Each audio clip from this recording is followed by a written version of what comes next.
Olá, Psychevolution tem o prazer de te apresentar a introdução do livro O Homem e seus Símbolos. Uma obra maravilhosa para os fãs da psicanálise, cujo autor Carl Gustav Jung e participação de John Freeman, Doutora von Franz, Yolande Jacob e Aniela Jaffe. Tradução de Maria Lúcia Pinho e editora HarperCollins. Adquira um exemplar deste livro, vale muito mesmo fazer parte de tua biblioteca. Deixarei um link onde você poderá adquirir um exemplar por meio da Amazon. Uma ótima audioleitura. Introdução em John Freeman.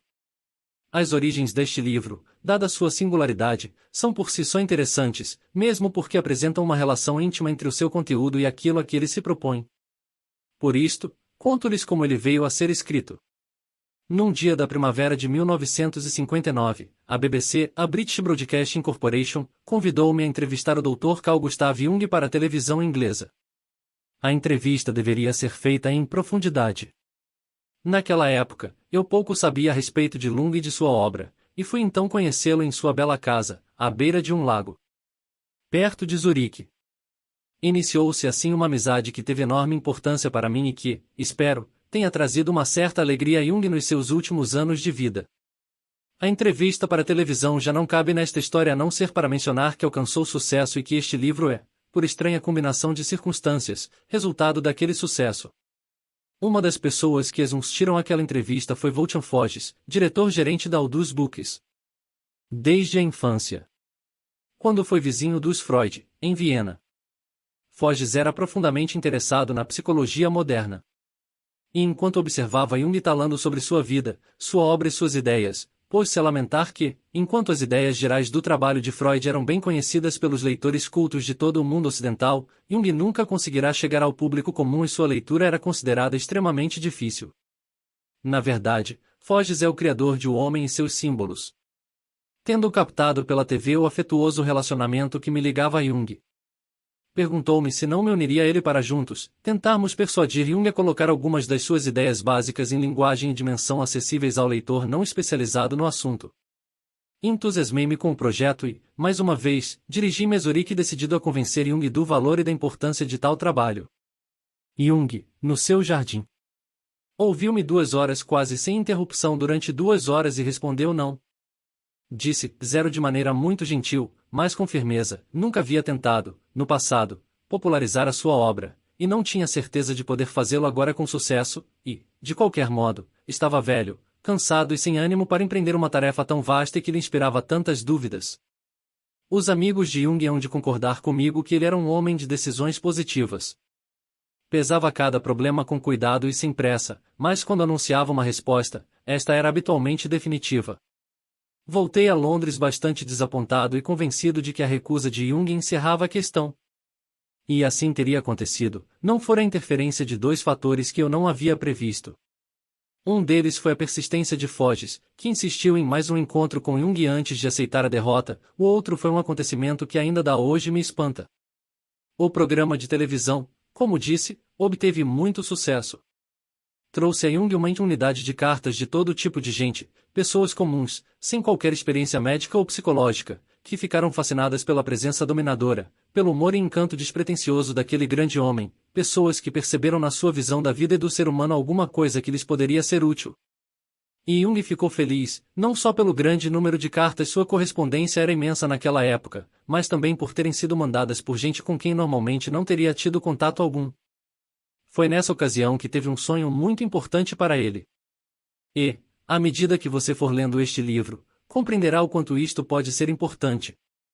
Sonhou que, em lugar de se sentar no seu escritório para falar a ilustres médicos e psiquiatras do mundo inteiro que costumavam procurá-lo, estava de pé num local público dirigindo-se a uma multidão de pessoas que o ouviam com extasiada atenção e que compreendiam o que ele dizia.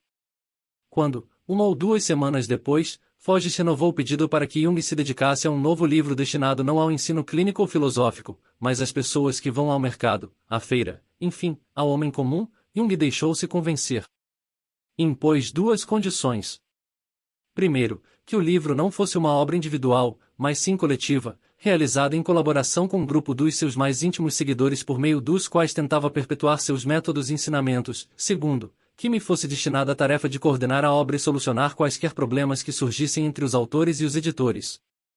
Para não parecer que esta introdução ultrapassa os limites da mais razoável modéstia, deixem-me logo confessar que esta segunda condição me gratificou moderadamente.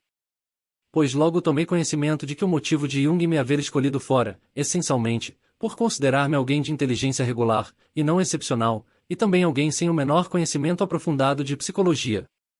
Assim, para Jung, eu seria leitor de nível médio deste livro, o que eu pudesse entender haveria de ser inteligível para todos os interessados, aquilo em que eu vacilasse possivelmente pareceria difícil ou obscuro para alguns.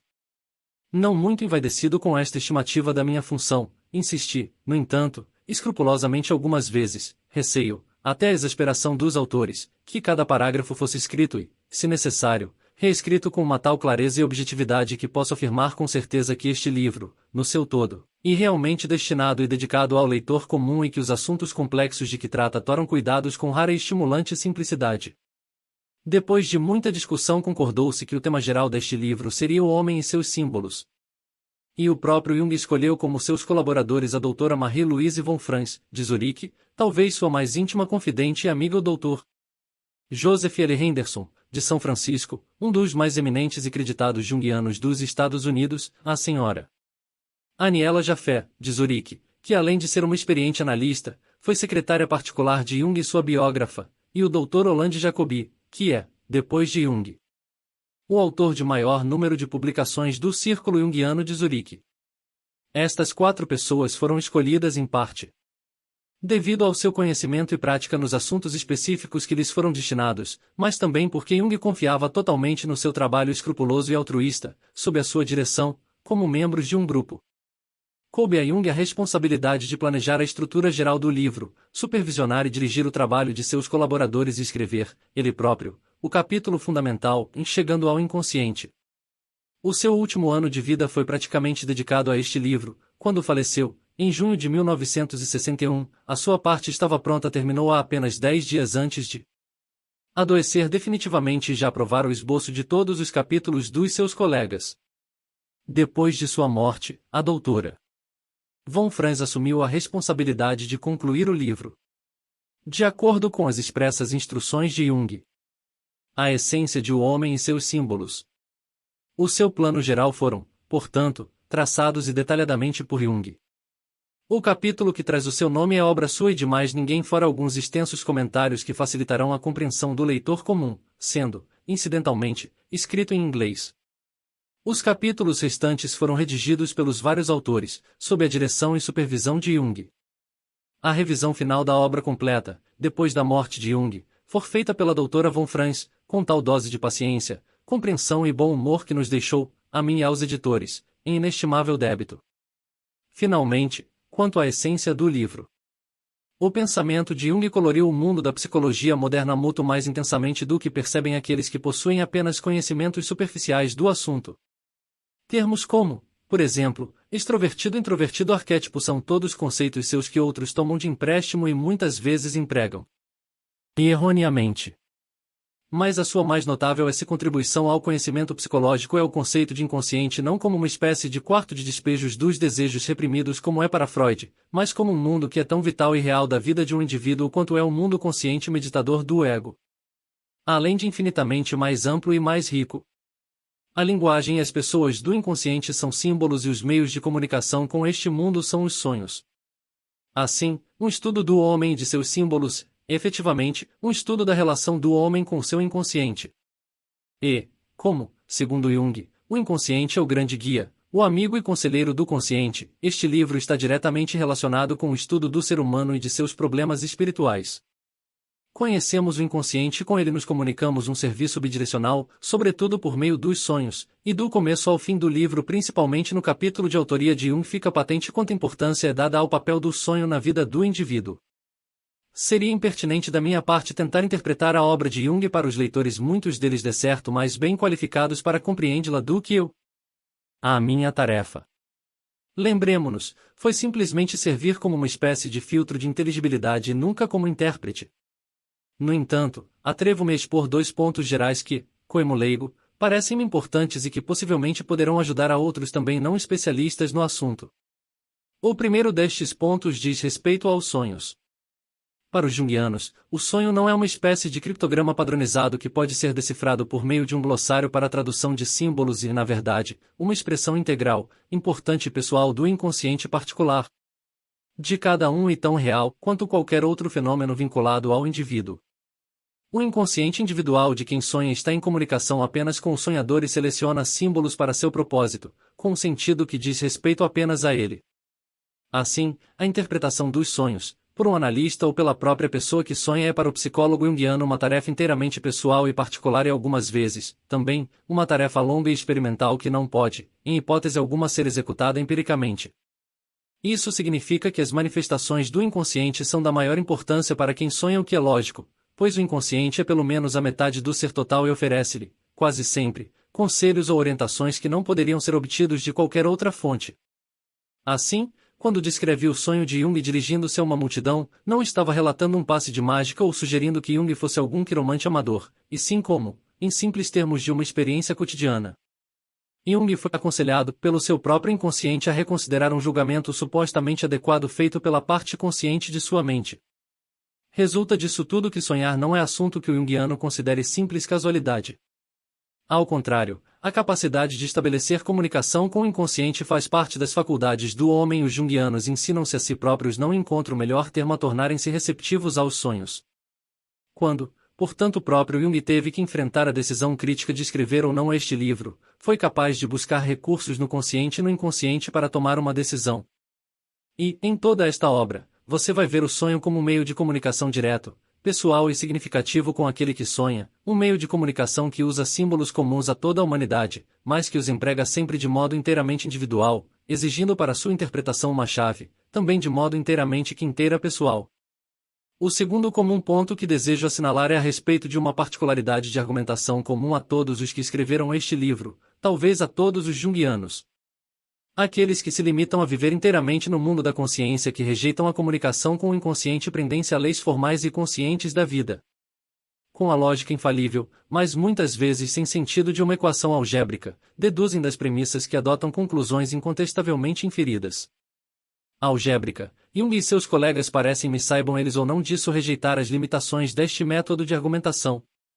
Não é que desprezem a lógica, mas evidenciam estar sempre argumentando com o consciente. O seu próprio método dialético é simbólico e muitas vezes sinuoso. Convencem não por meio do foco de luz direto do silogismo, mas contornando, repisando, apresentando uma visão repetida do mesmo assunto cada vez de um ângulo ligeiramente diferente até que, de repente, o leitor, que não se dera conta de uma única prova convincente, descobre que, sem perceber, recebeu e aceitou alguma verdade maior. Os argumentos de Jung e os de seus colegas sobem em espiral por sobre um assunto como um pássaro que voa em torno de uma árvore. No início, tudo o que vê, perto do chão, é uma confusão de galhos e folhas.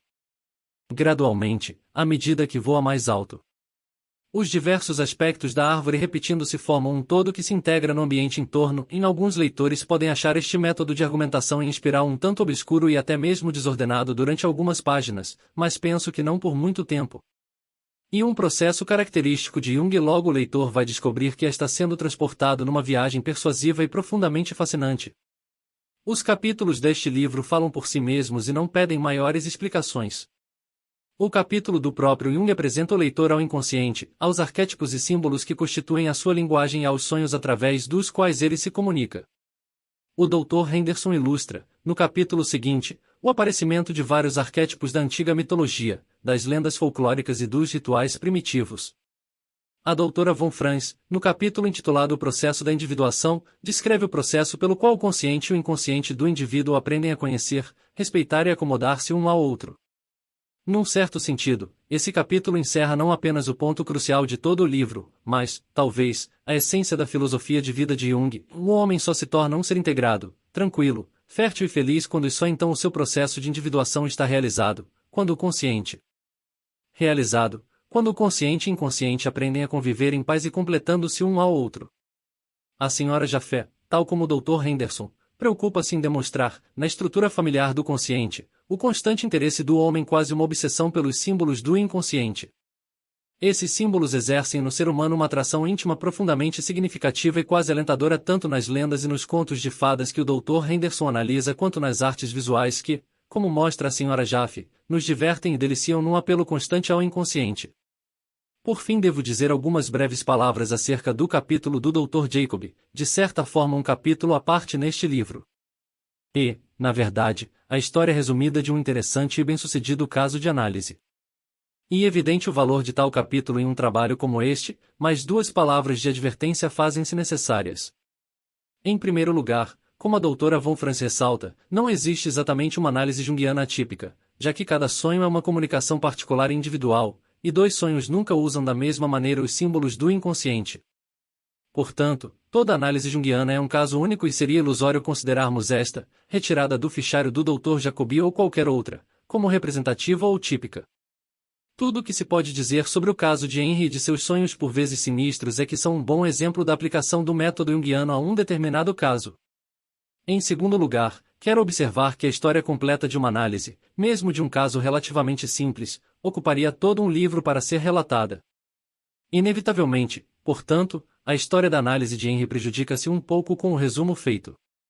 As referências, por exemplo, ao I Ching não estão bastante claras e empresta-lhe um sabor de ocultismo pouco verdadeiro por terem sido apresentadas fora do seu contexto global. Conclui-se, no entanto, e estou certo de que o leitor também há de concordar que apesar destas observações a clareza sem falar no interesse humano da análise de Henry muito enriquece este livro.